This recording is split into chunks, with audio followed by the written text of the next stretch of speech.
자, 세 번째 파트 들어왔습니다. 호흡입니다. 절반은 끝났어요. 네, 절반 끝났고 이제 절반 남았으니까 조금만 더 해보자고요.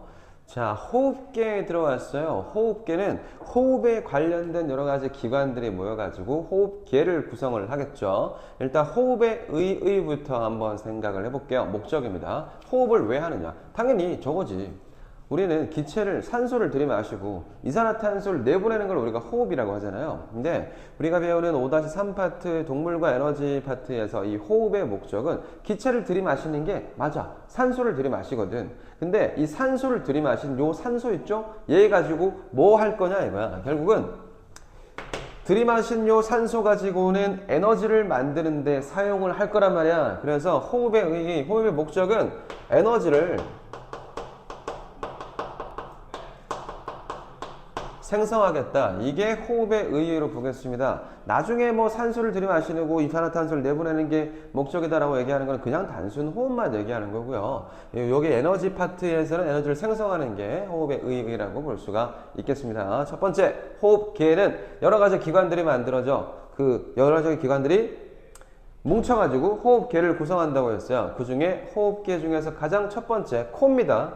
코로 공기를 들이마시잖아요. 공기를 들이마셔서 먼저 코의 역할, 코가 하는 역할부터 한번 볼게요. 코는 온도와 습도를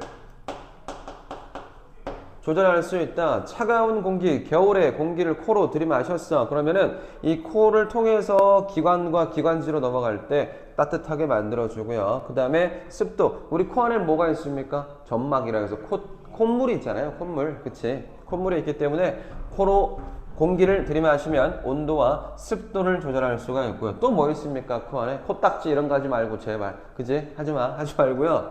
뭐가 있어? 코털이 있습니다. 이 코털로 뭐 합니까? 털로 뭐 하죠? 저거죠. 세균이나 먼지 같은 것들 걸러줄 수가 있겠습니다. 털과 점액이 있어가지고 세균 그리고 먼지를 걸러주는 역할, 필터라고 할게요. 이렇게 온도와 습도를 조절하고 털과 점액이 세균과 먼지를 걸러준다. 다음 두 번째, 기관입니다.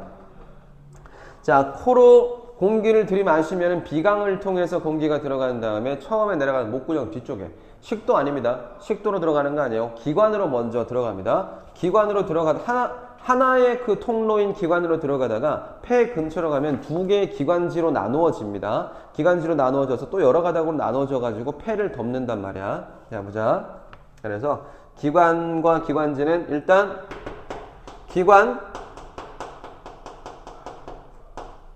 벽에, 기관의 벽 쪽에 뭐가 붙어 있어? 나 있어요. 뭐가 나 있어? 섬모라는 게 나 있어요. 섬모. 털입니다. 자, 기관벽에 섬모와 점액이 있어서 자, 기관벽에 섬모와 점액이 있으면 이것도 뭐 하게 주겠냐? 이거죠. 세균이죠. 세균과 먼지를 걸러준다. 필터라고 할게요. 필터링 해준다. 세균과 먼지를 걸러줄 수가 있겠다. 이게 기관과 기관지의 역할입니다. 공기가 이쪽으로 들어갔어요. 기관과 기관지를 통해서 양쪽에 있는 폐로 갈라져서 얘를 폐를 묶을 거야. 잡을 거야. 잡고 나면은 이 기관지에서 폐 쪽으로 공기가 들어간단 말이에요. 폐를 보겠습니다. 폐는 좌우에 한 쌍이 있어요. 그럼 두 개가 있다는 얘기지. 자, 좌우 한 쌍을 가지고 있습니다. 그리고 폐는 폐 하나마다 한 3억 개 가까이가 되는 폐포를 가지고 뭉쳐 있어요. 그러니까 이 조그만 공기 주머니가 그게 3억 개가 뭉쳐가지고 하나의 폐를 만든다는 얘기야. 그냥 한 덩어리가 아니고 굉장히 많은 조그만 것들이 덩어리가 뭉쳐가지고 폐가 된다는 얘기지. 그럼 어떻게 되겠어?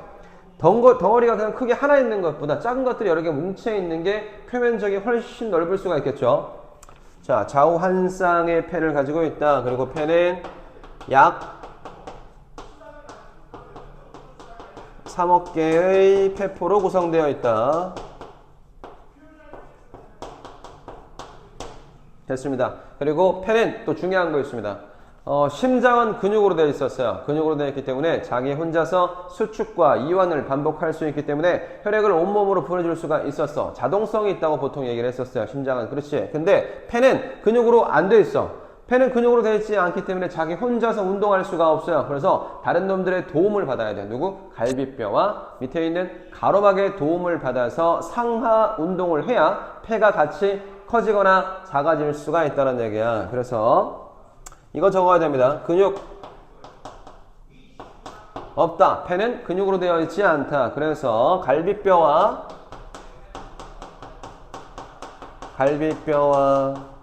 가로막의 도움을 받아서 상하 운동을 할 수가 있다. 자, 여기까지 코 나왔고요. 기관과 기관지 나왔고 폐 나왔습니다. 그 다음에 폐포의 역할에 대해서만 조금 더 볼게요. 폐포 4번 폐포. 자, 폐포 보겠습니다. 자, 폐포는 넓은 표면적을 가지고 있다. 맞죠? 수 3억 개, 폐 하나당 3억 개 가까이 폐포가 있다고 그랬으니까 굉장히 많잖아. 숫자가 많아요. 그러니까 넓은 표면적을 가진다.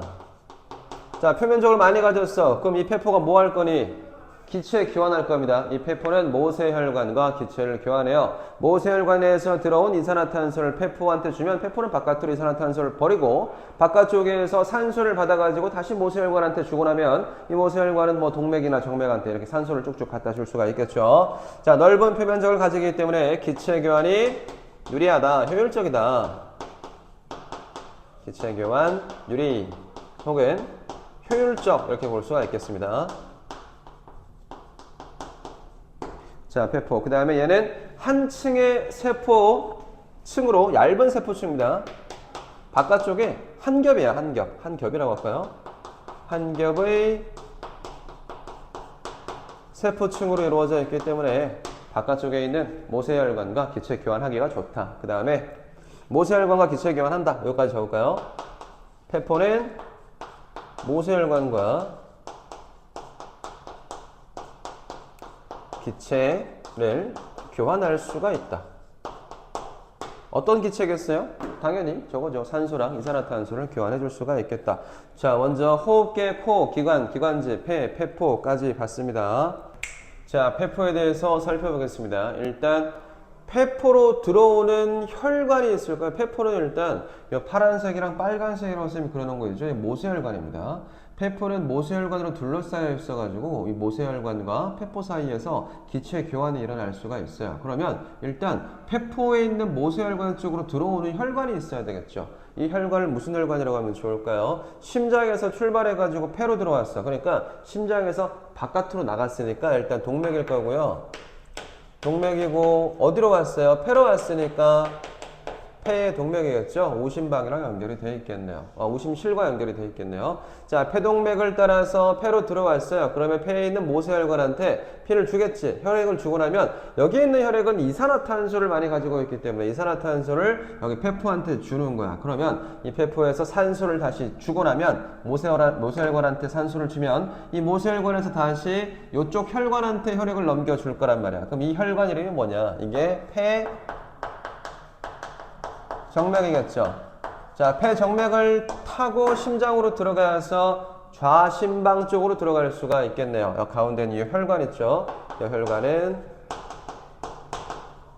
자, 모세혈관이 될 거고요. 그 다음에 폐동맥을 따라서 들어갈 때 이 혈액에는 뭐가 많을까? 이산화탄소가 많은 상태가 되겠죠. 그리고 폐포를 거치고 나서 다시 나갈 때는 이산화탄소를 주고 산소를 받았으니까 폐정맥으로 나갈 때는 다시 산소가 많겠네요. 자, 혈액이 폐로 들어올 때는 목적이 하나밖에 없습니다. 어떤 목적을 갖고 있나? 이산화탄소를 주고 산소를 받아가겠다. 이게 목적이야. 알겠죠? 자, 폐포 봤고요. 다음에 자, 다음 세 번째 들숨과 날숨 보겠습니다.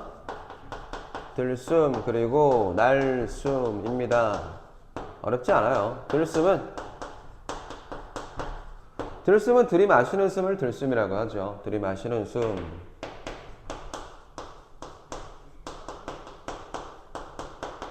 자, 들이마시는 숨을 들숨이라고 합니다. 우리가 보통 들이마시는 숨은 바깥쪽에 있는 공기를 들이마실 거 아니야. 그럼 이 숨 안에 제일 많이 들어있는 기체는 뭘까요? 물어보면 산소요 라고 얘기하면 무조건 틀립니다. 우리가 보통 대기 조성에 제일 많이 들어있는 기체는 질소거든요. 그래서 N2, 질소가 제일 많이 들어있어요. 그 다음에 산소가 많이 들어있고요. 그 다음에 이산화탄소는 적당량 들어있다고 보면 되겠습니다. 일단 날숨부터. 자, 날숨부터 볼게요. 그 다음에 비교를 해주겠습니다. 날숨은 내쉬는 숨이에요. 자, 내쉬는 숨을 날숨이라고 합니다. 우리가 들이마시는 숨은 바깥에 있는 대기 조성과 비슷하다고 생각하면 되니까 질소가 약 78% 가까이 되고요. 산소는 21%쯤 될 겁니다. 21%. 이산화탄소는 0.03% 밖에 안 되고 나머지는 이제 남아있는 아황산가스도 있을 거고 수소도 있을 거고 뭐도 있을 거고 뭐도 있을 거고 굉장히 많은 기체들이 섞여 있겠죠. 대체로 제일 많은 것들 질소 그리고 산소, 이산화탄소 이렇게. 자, 내쉬는 숨입니다. 내쉬는 숨에서도 마찬가지로 뭐가 제일 많을까? 질소가 제일 많기는 할 거야. 그래서 질소가 한 74% 가까이 조금 줄었죠. 그 다음에 산소도 조금 양이 줄어들긴 할 거야. 산소는 16% 가까이 될 거고요. 이게 늘어납니다. 굉장히 늘어나요. 뭐가 늘어납니까? 이산화탄소의 양이 늘어납니다. 몇 프로나? 4% 가까이 됩니다. 중요하죠. 자, 우리가 뭐 했기 때문이죠? 우리가 우리 몸 내부에서 세포 호흡을 했기 때문에 이산화탄소의 양이 엄청나게 늘어났어요. 됐습니까? 자, 그래서 결국에는 내쉬는 숨에는 뭐가 많아진다? 산소의 양은 줄어들고 이산화탄소의 양은 증가한다. 얘를 핵심으로 볼 수가 있겠습니다. 들숨은 들이마시는 숨, 날숨은 내쉬는 숨. 자, 들숨에는 산소의 양이 이산화탄소의 양보다 많다. 자, 그 다음에 날숨에도 산소의 양이 더 많기는 하지만 이산화탄소의 양이 늘어났다. 이렇게 볼 수가 있겠습니다. 들숨과 날숨 봤어요. 다음. 자, 호흡 운동까지 넘어왔습니다. 호흡에서 두 번째 파트, 기체교환이 세 번째 파트, 총 두 번째로 넘어왔어요.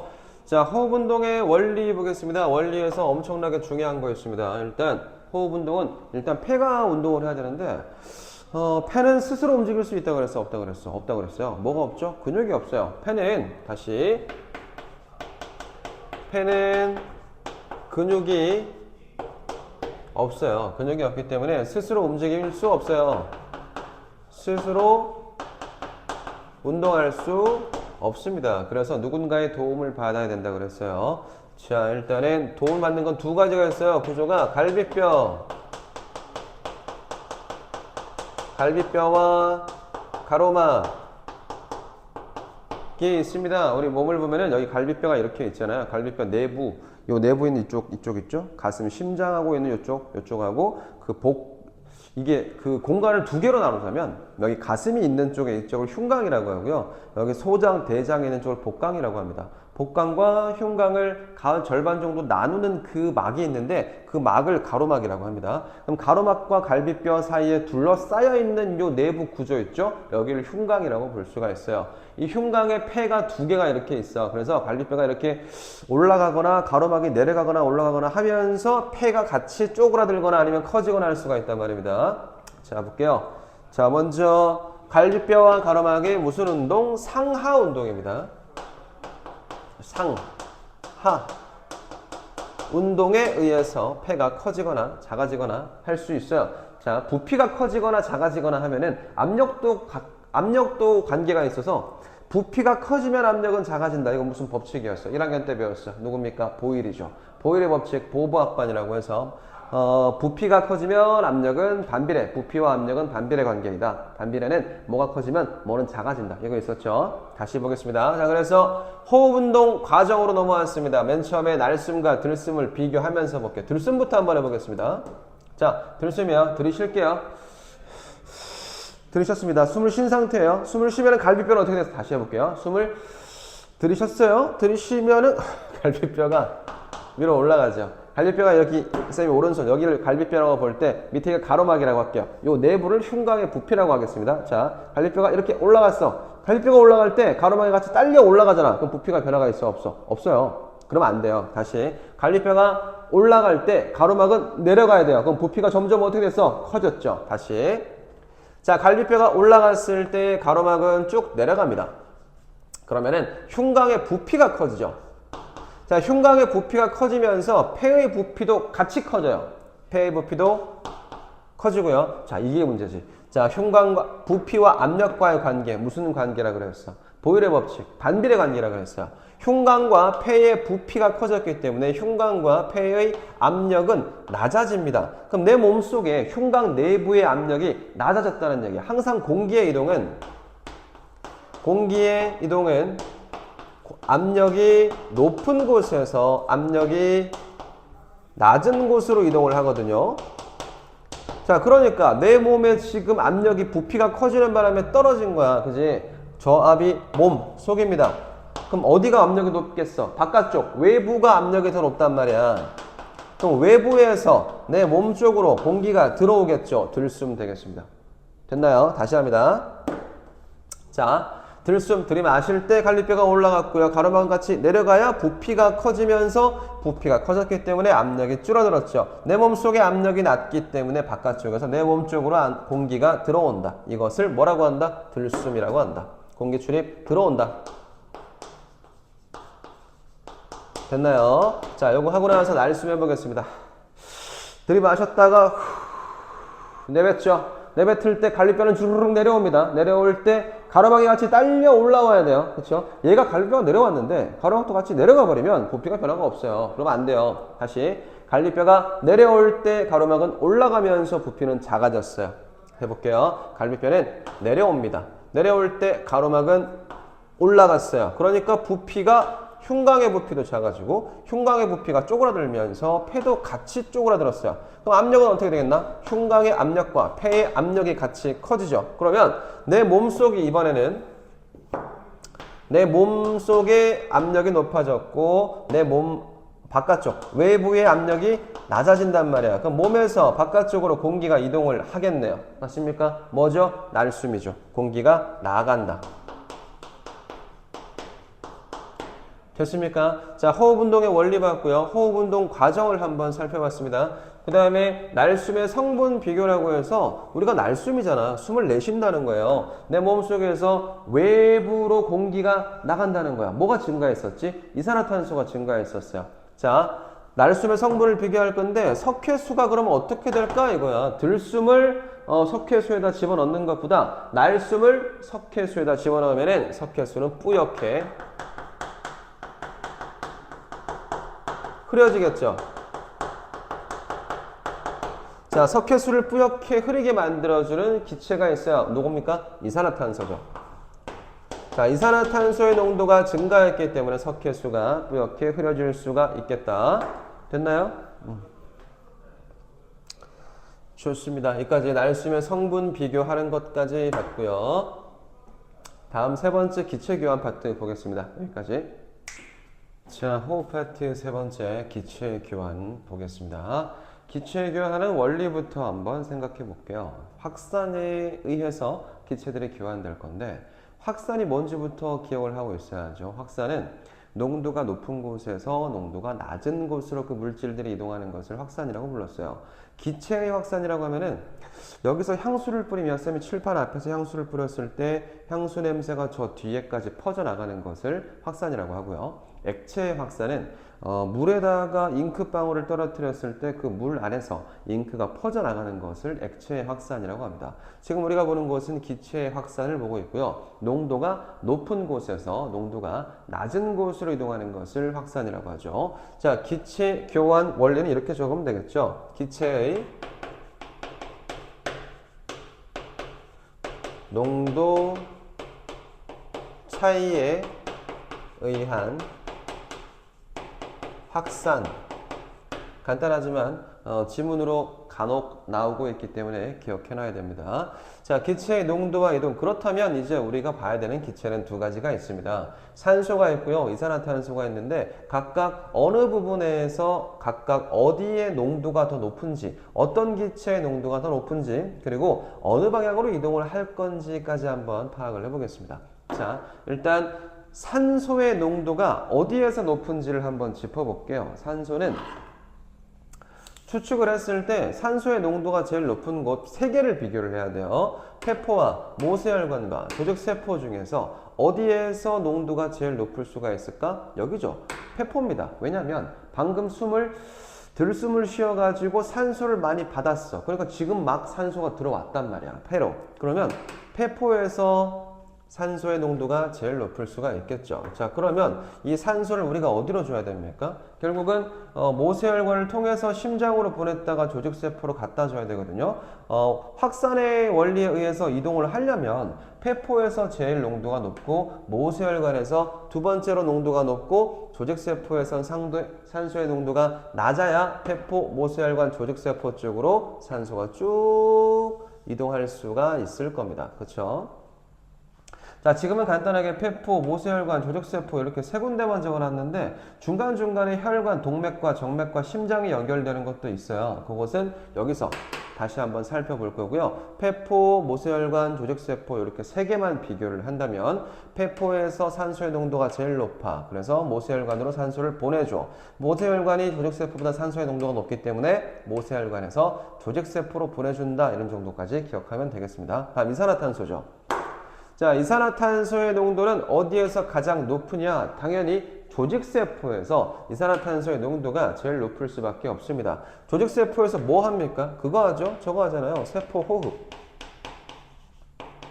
조직세포에서 세포호흡 할 거예요. 그럼 뭐를 만들어냅니까? 에너지를 만들어내거든요. 에너지를 만들어내고 나면은 이산화탄소가 노폐물로 나오게 돼 있어요. 그러면 조직세포에서 이산화탄소의 농도가 방금 내가 막 따끈따끈 만들어냈기 때문에 여기서 농도가 제일 높습니다. 그래서 모세혈관 쪽으로 이산화탄소를 보내고 폐포 쪽으로 이산화탄소를 보내기 위해서는 폐포보다 모세혈관에서 이산화탄소의 농도가 더 높을 수밖에 없어요. 그래서 이동 방향은 조직세포에서 폐포 쪽으로 쭉 이렇게 이동한다. 기체의 농도와 이동 봤어요. 자, 이렇게 문제는 이렇게 표로 안 나오겠죠. 지문으로 쭉 이렇게 써져 있어요. 다음 중에 어디에서 산소의 농도가 더 높으냐 이렇게 물어보거든요.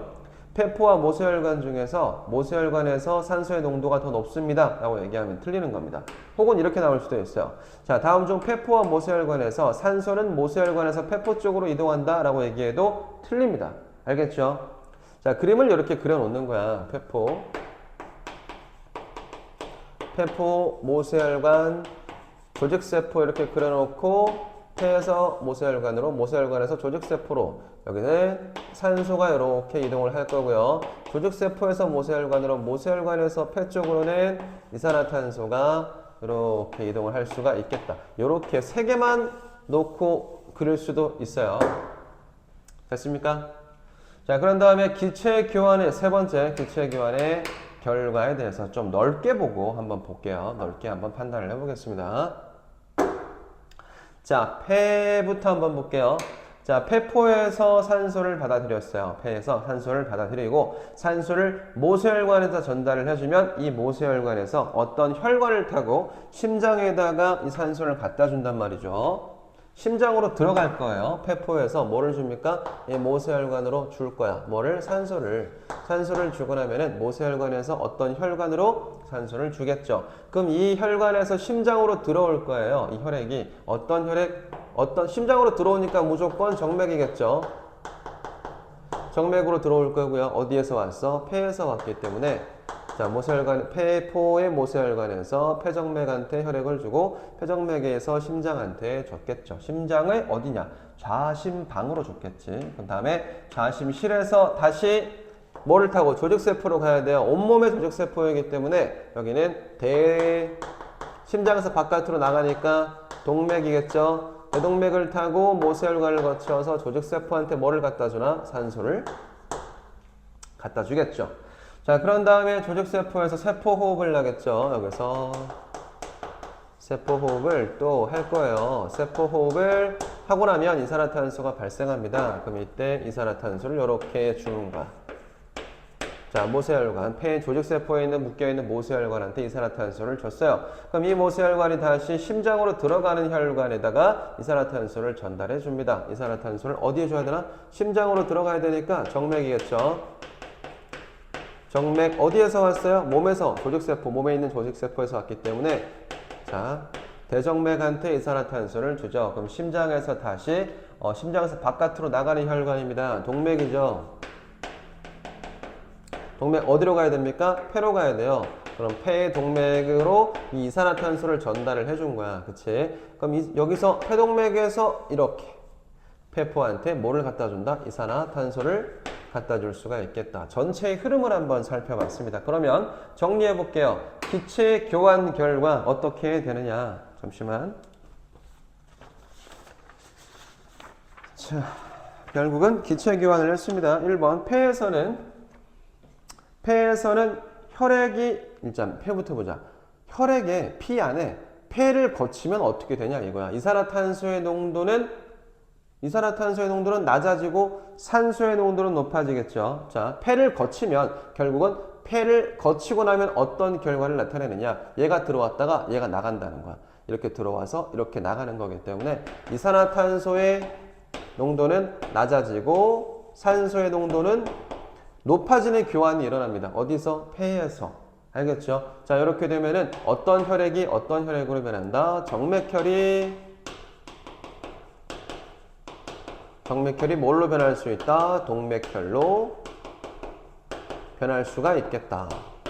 됐나요? 그 다음에 조직세포를 거치고 나면 어떤 변화가 나타나나? 기체교환 결과 어떻게 되나? 산소를 조직세포한테 갖다 줬어요. 그쵸? 갖다 주고 나서 이산화탄소를 조직세포에서 모세혈관으로 줬기 때문에 다시 산소가 들어가고 이산화탄소가 나옵니다. 그러면은 산소의 농도가 낮아지고 이산화탄소의 농도가 높아지는 기체교환 결과가 나타날 수가 있겠네요. 그러면은 동맥혈이 뭐가 된다? 정맥혈로 바뀌겠다. 정맥혈로 바뀔 수가 있겠다. 이것을 온몸순환이라고 부를 수도 있고 얘를 폐순환이라고 부를 수도 있습니다. 됐습니까? 자, 여기 온몸순환 혹은 내호흡, 얘를 외호흡이라고 부르는 경우도 있어요. 다 쓸게요. 예, 온몸순환 혹은 내호흡 둘 다 맞습니다. 여기는 폐순환을 하고 나면 정맥혈이 동맥혈로 바뀌는 거거든요. 그 다음에 바깥쪽이랑 교환을 했기 때문에 외호흡이라고 불리기도 한다. 기체교환 결과 이런 현상들이 나타날 수가 있겠습니다. 자, 이 정도까지 하면 호흡 파트는 끝입니다. 다음번에 배설 파트만 하고 나면 5단원이 끝나요. 자, 여기까지 고생했습니다.